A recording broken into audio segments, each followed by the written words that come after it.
Let's learn the lesson Bertie and the Lion of the final term of class 3 ICSC board. Now, these are the meanings of the words. First is bolted. Bolted means the meaning of the word bolted means ran away suddenly. इसका meaning है out of sudden भाग जाना, ran away suddenly. Closing in. Closing in का मतलब धीरे धीरे पास आना, close आना. ग्रेजुअली गेटिंग नियरर और surrounding. Closing in means gradually getting nearer, धीरे धीरे पास आना, सराउंडिंग आसपास. डंक्ड. Dipped in liquid. डंक्ड का मीनिंग है लिक्विड में गिर जाना. डिप्ड इन लिक्विड और इमर्स्ड.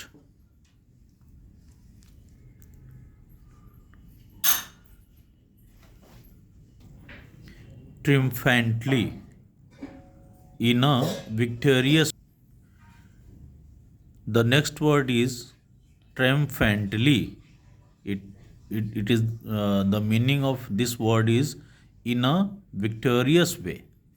मतलब एक विजेता की तरह, जैसे हम एक विक्ट्री साइन बनाते हैं उस तरीके से. In a victorious way. Next is veld. Veld means open grasslands of South Africa. तो जो भी ग्रास लैंड जहाँ पे सारे कैटल्स और बाकी जो डोमेस्टिक एनिमल्स वगैरह जहाँ पे घास के लिए जाते हैं वो है ग्रास लैंड्स. तो साउथ अफ्रीका का जो ग्रास लैंड है, ओपन ग्रास लैंड, उसको वेल्ड बोलते हैं. The next word is water hole. Water hole का मतलब collection of water where wild animals come to drink. यानी जहाँ पे जंगलों में, जहाँ पे जंगली जानवरों के पीने के लिए पानी होता है, उस एरिया को जहाँ पे कलेक्शन ऑफ वाटर होता है उसको बोलते हैं वाटर होल. यहीं पे सारे जितने भी वाइल्ड एनिमल्स हैं वो पानी पीने के लिए इकट्ठे होते हैं. Now next page. Now some question and answer. Reference to the context. यानी जिस कॉन्टेक्स्ट में है उसमें ही इसका आंसर करना है. He will grow up you no. तो ये जो वर्ड्स है ये उस लेसन में ही कहीं पे है. He will grow up you no. अब इस पे क्वेश्चन है, who is the speaker of the above line. यानी इस लाइन को किसने बोला है. तो ये लेसन के अंदर ही होगा, ये लाइन किसी ने बोला होगा. तो उसका आंसर है Bertie's father is the speaker of the above line. यानी जो बर्टीज नामक बॉय है उसके जो फादर हैं उन्होंने ये वर्ड बोला है. He will grow up you no. किसी से बोला कि वो अब बड़ा हो गया है, तुम्हें पता है तो या तुम्हें मालूम होना चाहिए. Question 2. To whom is the speaker saying the above line. यानी कि ये जो बोलने वाला है व्यक्ति, he will grew up you know, ये लाइन किसने बोली है, किसको बोली है. फर्स्ट में तो था किसने बोली है, अब सेकंड में आया किससे बोली है. To whom. The answer is the speaker is saying this line to Bertie's mother. यानी बर्टीज के फादर ने बर्टीज के मदर से बोला कि अब वो बड़ा हो गया है, तुम्हें मालूम होना चाहिए. Now question 3. Who is he in the above line. ये जो लाइन है, जो फर्स्ट लाइन था he will grow up you no, तो ये जो ही है वो किसके लिए वर्ड यूज किया है. तो बर्टीज के फादर ने बर्टीज के मदर से वर्टीज के लिए ये ही वर्ड यूज किया है. Who is he in the above line. He is the lion कब। ओके नो, ये बर्टिस के लिए नहीं था। बर्टिस के फादर ने लॉयन कब के लिए बोला। उस लेसन में चूंकि लेसन लायन कब पे है, तो लायन कब बड़ा हो रहा है ये बात उन्होंने बताई है। Who is the he in the above line? The answer is he is the lion कब इन द अबव लाइन। यानी कि जो भी लॉयन कब था उसके लिए उन्होंने कहा कि अब वो बड़ा हो रहा है। Now example third, answer the following questions. Question one, with whom and where did Bertie grow up? Bertie किसके साथ और कहाँ ग्रो किया, मतलब बड़ा हुआ। उसकी अपब्रिंगिंग की बात हो रही है कि कैसे वो पला बढ़ा। How would he spend his days, और बड़े होने के क्रम में उसका दिन वो किस तरीके से बड़ा हुआ। How he spend his days, कि वो दिन भर क्या करता था। The answer is Bertie was the only child. Bertie क्या था? एक एलोन चाइल्ड था अपने मदर फादर का। He grew up with the parents, वो अपने मदर फादर के पालने पोसने से बड़ा हुआ उनके साथ। ऑन अ फार्म हाउस, कहाँ पे? एक फार्म हाउस पे बड़ा हुआ। Far away on the south African belt, और वो कहाँ था? वो काफ़ी दूर या रिमोट एरिया में वो फार्म हाउस था, on the south African belt. He spent all his days safely behind the compound fence around that garden. वो अपना दिन भर का जो टाइम था वो सेफली स्पेंड करता था कहाँ पे? The compound fence around the garden. तो गार्डन के चारों तरफ एक फेंसिंग लगी थी। फेंसिंग का मतलब बाड़ा लगा हुआ था, सेफ बाड़ा, ताकि कोई भी अनवांटेड आदमी अंदर या बाहर नहीं आ सके। Behind the compound face around the garden, watching all the wild animals coming to the water hole. अभी हमने लास्ट में पढ़ा था ना कि वाटर होल का मतलब पानी का वो कलेक्शन, वो प्लेस जहाँ सारे वाइल्ड एनिमल पानी पीने के लिए आते हैं। तो बर्टी क्या करता था? एक फार्म हाउस में अपने पेरेंट्स के साथ वो बड़ा हुआ, और वो दिन भर क्या करता था? वो अपने एक जो उसका कंपाउंड था उसमें फेंसिंग लगी थी उसके गार्डन में, तो दिन भर watching all the wild animals coming to the water hole. वो ये वॉच करता था, देखता था सारे जानवरों को, जंगली जानवरों को जो पानी पीने आते थे। Next question, question two, what did Bertie see as he ran to the window? What did he do? Bertie ने विंडो से क्या देखा? जैसे as he ran to the window, जैसे ही विंडो के पास पहुंचा उसने क्या देखा? व्हाट डिड ही डू, और उसने क्या किया? The answer is as Bertie ran to the window, जैसे ही बर्टी विंडो के पास पहुंचा, he saw a herd of zebras scattering away from the water whole.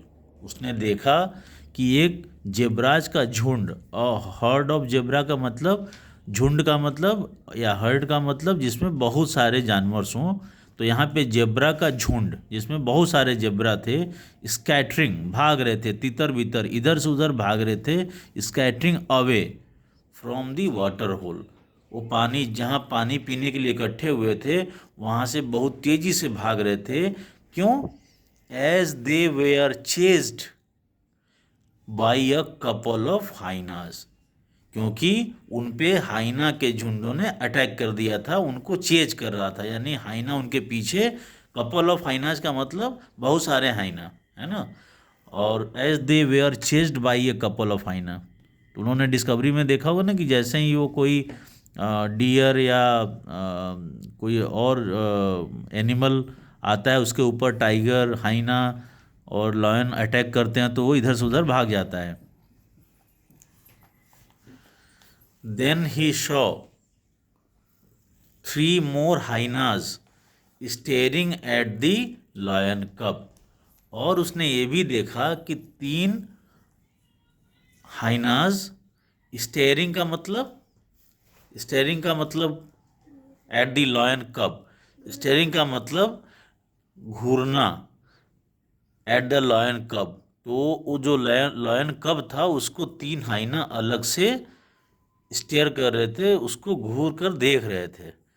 The cub was waving a little paw at them in defense। और जो कब था was waving a little paw, मतलब वो थोड़ा सा एक, चूंकि छोटा लायन कब था इसलिए वो अपने पॉ को, अपने जबड़ों को थोड़ा बहुत गुर्राहट की आवाज़ और अपने हाथों को चला रहा था उनसे बचने के लिए। एट देम इन डिफेंस, अपने बचाव के लिए। एक छोटा सा लायन कब या पपी कैसे थोड़ा सा चिल्लाता है, वैसे ही वो थोड़ा सा चिल्ला रहा था। Seeing this Bertie rain down, ये देखकर बर्टी भागा। रैन डाउन का मतलब दौड़ दौड़ लगाया, दौड़ा। In a flash and raced barefoot across the compound. ये देखकर बर्टी ने जो जोर से तेज दौड़ लगाई। इन अ फ्लैश, हरी, तेज, in a flash, and raced मतलब जोर से दौड़ लगाई, दौड़ने लगा। बेयर फुट, नंगे पांव, अक्रॉस द कंपाउंड, पूरे अपने उस गोल गोल कंपाउंड में दौड़ने लगा। Question 3, what efforts did Bertie make to keep the cub safe from the hyenas? Question ये है कि बर्टी ने क्या एफर्ट्स किए to make keep the cub safe कब को सेफली बचाने के लिए, हाइना से बचाने के लिए बर्टी ने क्या क्या स्टेप्स उठाए। The answer is to keep the cub safe from the hyenas Bertie ran to the grassland and picked up some pebbles to throw at them। Bertie ने क्या किया, उस कब को, लायन कब को सेव करने के लिए हाइना से, बर्टी भागकर ग्रासलैंड में गया और वहाँ से and picked up some pebbles, और उसने कुछ कंकड़ पत्थर उठा लिए। सम पेबल्स का मतलब, पेबल्स मतलब कंकड़ पत्थर, तो उसने कंकड़, सम पेबल्स, तो कंकड़ पत्थर उठा लिए टू थ्रो एट देम, और हाइनास के ऊपर थ्रो करने के लिए, ताकि कंकड़ मार कर उनको भगाया जा सके। देन उसके बाद he stood between the lion कब एंड द हाइनाज, और वो क्या किया, स्टूड का मतलब खड़ा हो गया। He stood between the lion कब एंड द हाइना, और वो लॉयन कब के बच्चे, मतलब जो लॉयन कब था उसके और हाइना के बीच में खड़ा हो गया। एट द वाटर होल, वो जहाँ पे पानी पीने के लिए लोग आते थे उसके बीच में खड़ा हो गया।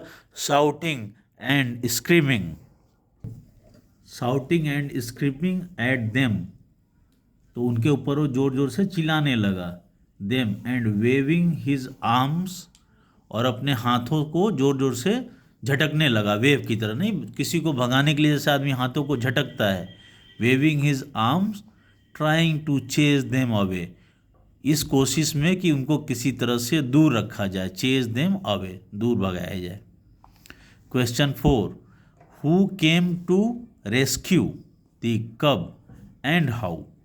क्वेश्चन ये पूछ रहा है कि कौन आया कब को रेस्क्यू यानी बचाने के लिए, एंड हाउ, और कैसे बचाया। What did he discover a little letter that made him so happy, और उसने क्या पाया थोड़ी देर के बाद जो उसको काफ़ी खुशी हुई। यानी कि वो जो भी आया उसके बारे में पूछ रहा है कि वो कौन इसको बचाने के लिए आया कब को, और उसने क्या पाया थोड़ी देर में जो उससे वो खुश हुआ।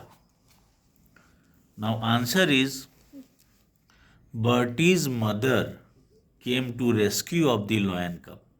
तो वर्टीज ने अपने लेवल पे बहुत ट्राई किया, बट थोड़ी देर के बाद वर्टीज की मदर आ गई। Bertie's mother came to rescue of the lion cub, तो वर्टी की मदर आ गई वहाँ लॉयन को बचाने, लॉयन कब को। सी फायर्ड ए गन, उसके पास एक गन था, उसने गन से एक फायर किया। ठिचुम,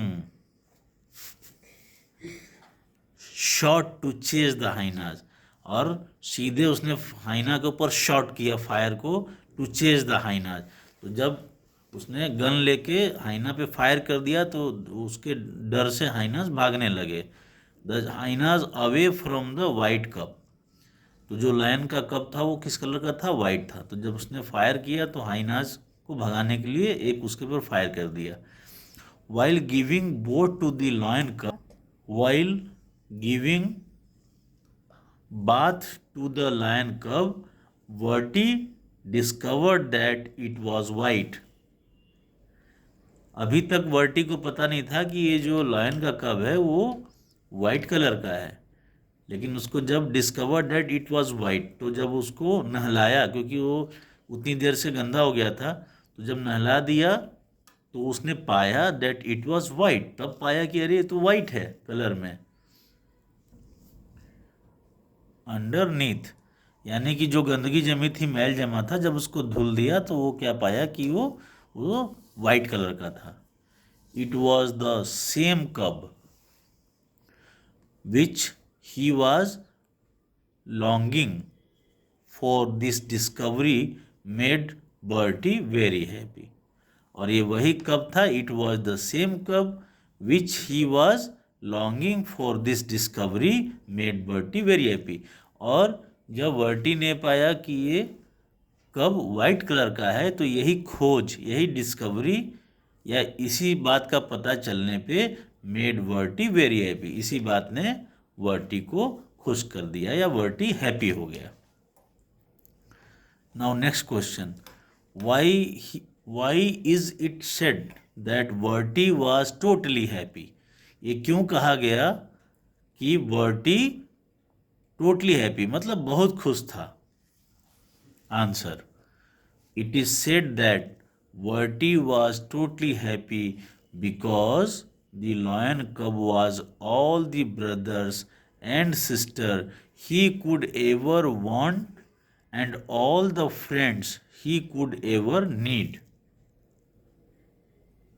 It is said that, ये इसलिए कहा गया कि Varti was totally happy because the lion cub was all the brothers and sister he could ever want and all the friends he could ever need. So because the lion cub was all the brothers and sister he could ever want and all the friends he could ever need. चूँकि Bertie एक Elon child था और उसके brother sister नहीं थे, इसलिए जैसे ही उसको ये लायन कब मिला तो उसकी सारी नीड, जो एक जैसे प्ले करने की, खेलने की, साथ रहने की, जो एक ब्रदर एंड सिस्टर के साथ एंड फ्रेंड के साथ होता है, वो कहने का मतलब है कि वो लायन कभी उसकी ब्रदर सिस्टर और फ्रेंड्स की सारी नीड को पूरा कर दिया, यानी कि उसके साथ खेलने वाला, रहने वाला कोई मिल गया। The two of them enjoyed being together, अब ये दोनों आपस में ही इंजॉयड बीइंग टुगेदर, एक साथ रहने का इंजॉय कर सकते थे। And there days were filled with love and laughter, और उनके जो दिन थे, यानी उनके जो साथ रहने का समय था, वो आराम से, हंसी खुशी और प्यार से भरा हुआ था।